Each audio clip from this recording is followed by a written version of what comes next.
This is the refreshed BMW 5 Series. It may look almost identical to the pre-facelift model, but its new brain saved me from getting rear-ended while I was driving to see my friends. Yes, this is where you can subscribe and like the video and press the notification bell. I thank you from the bottom of my heart and I apologize for the inconvenience, but this is how YouTube works.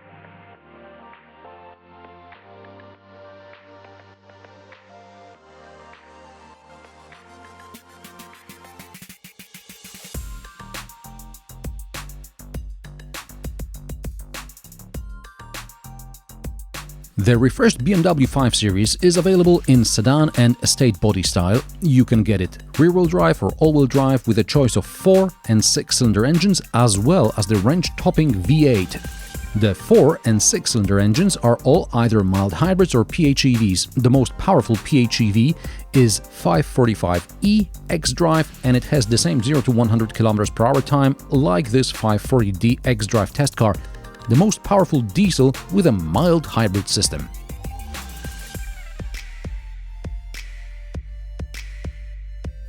The boot volume remains unchanged at 530 liters.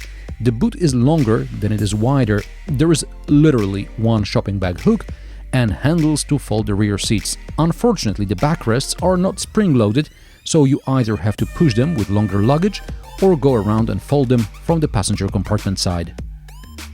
The backrest splits 40-20-40, the middle part opens from the inside, but the rest needs to be released from the boot. I'm not saying it's tight back here, but for this big a car I wouldn't mind more legroom. The front seats with adjustment in all imaginable directions take up a lot of space. Also, headroom is not too great.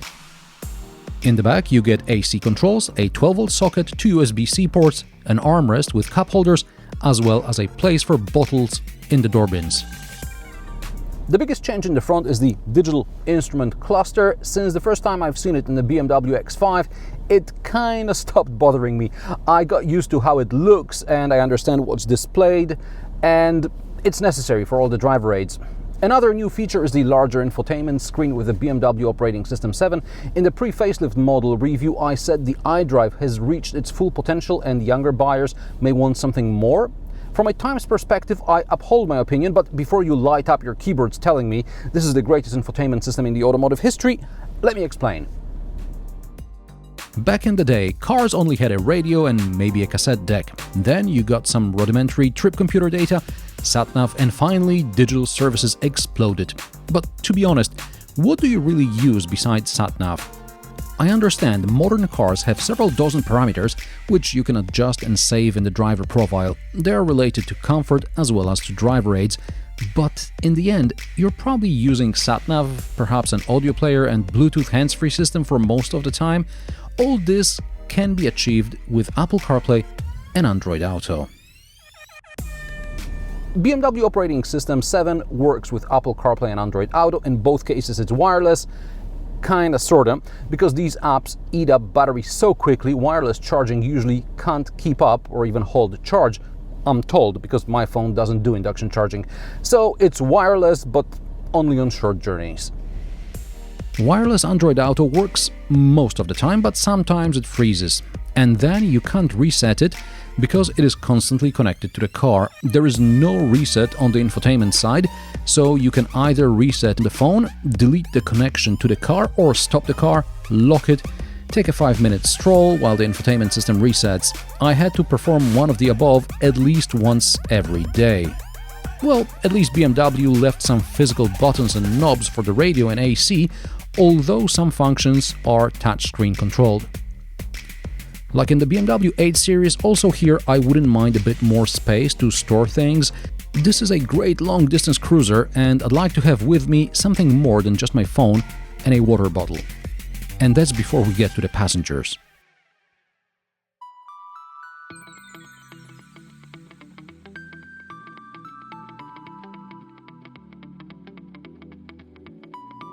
The BMW 540d xDrive is a powerful, but also frugal car. This limousine weighs almost 2 tons and is powered by a 3-liter straight 6 with 340 horsepower and 700 Nm of torque.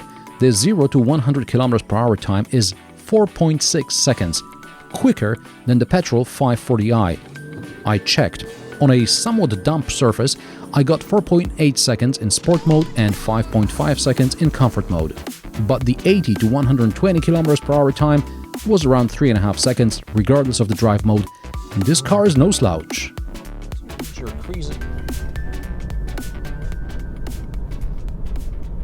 But once you reach your cruising speed, the BMW 540d can be very frugal. I did a 700+ kilometer road trip in it, all motorways and dual carriageways. One way I drove enthusiastically, and on the way back I was more relaxed. There was also about 200 kilometers around town. The final result was 6.9 liters per 100 kilometers, and that's only because I was driving a bit harder the first way round. As this is a mild hybrid, BMW doesn't let you turn off the stop and start system in normal or eco mode. The engine stays always on, only in sport mode. The mild hybrid adds 11 horsepower when you need a boost. When driving at a constant speed or coasting, the engine can temporarily shut off to save fuel, and the car systems are maintained from a 48-volt battery. The mild hybrid battery is recharged during braking, coasting, and driving at a constant speed.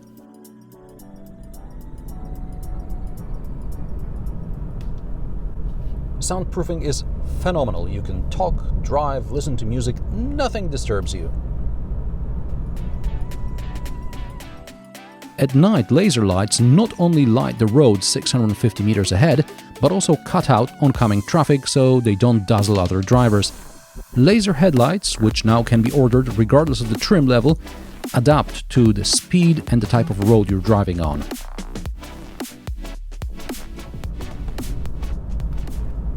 How is the 5 Series to drive? Still great. It's comfortable, but at the same time quick to react to the driver's input.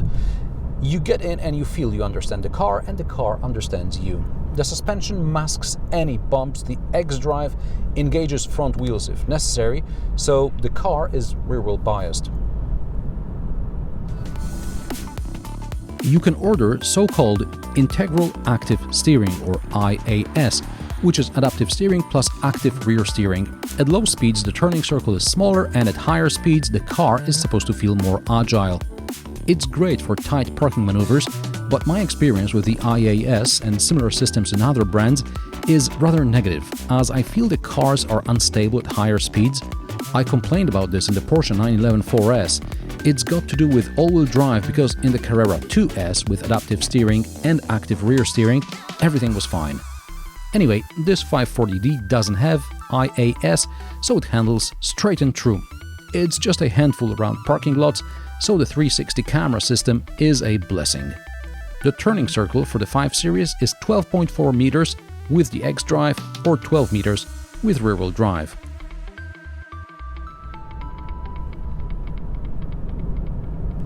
I'm not going to challenge the BMW fanboys who claim this is the ultimate driving machine. I like it, and I did a road trip in the 5 Series because it's such a great car to drive. However, part of driving pleasure is the driver aids. When I wanted to, I could drive enthusiastically, but whenever there was heavy traffic, I gladly turned on the lane assist and active cruise control. I could talk to my passenger and admire the sunset. I arrived at the dinner relaxed, and I wasn't at all tired, despite over 350 kilometers on a busy Friday afternoon. Adaptive cruise control works with OEM sat-nav, so the car can slow down before exits or turns. In case of Android Auto, sat-nav directions are displayed on the instrument cluster as well as on the head-up display, but the adaptive cruise control doesn't react. Also, the ACC won't let you overtake in the right lane, a feature appearing in most cars these days. If you want to break the law, it's on you. BMW can also actively prevent you from cutting in front of someone. I tried testing it out with the Volvo XC60, but it was hard to consistently provoke the system and replicate its functioning on camera.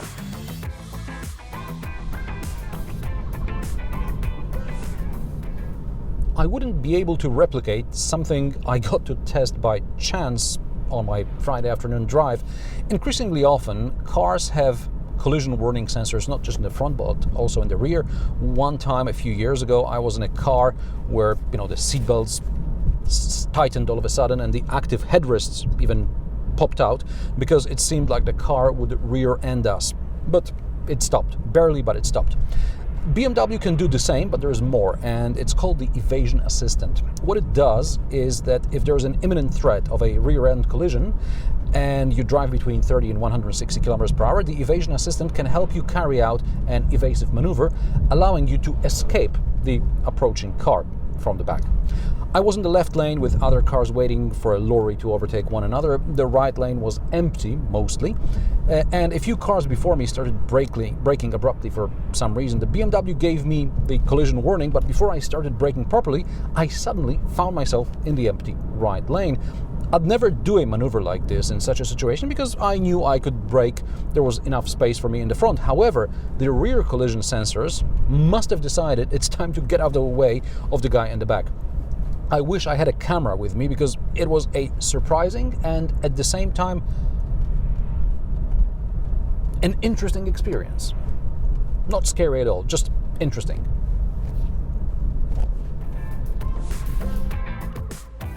This and other features like the reversing assistant, which remembers the last 50 meters, or the automatic parking system make the BMW not just a great driver's car, but also one that's easy to live with. Prices of the facelifted BMW 5 Series start at €48,000 for the 520i and €50,000 for the 520d. The plug-in hybrid starts at €55,000 and the 540d xDrive starts at €65,000. With options, this car costs around €92,000.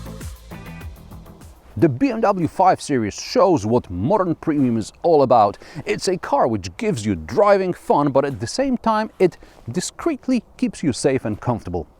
And how do you like the refreshed BMW 5 Series? Let me know in the comment section below. If you like my sarcastic, down-to-earth and possibly mildly amusing car reviews, join me every Friday at 3 p.m. Central European Time, and don't forget to subscribe and like this video as it helps me with the YouTube algorithm. Thanks for watching, and I will see you in the next one.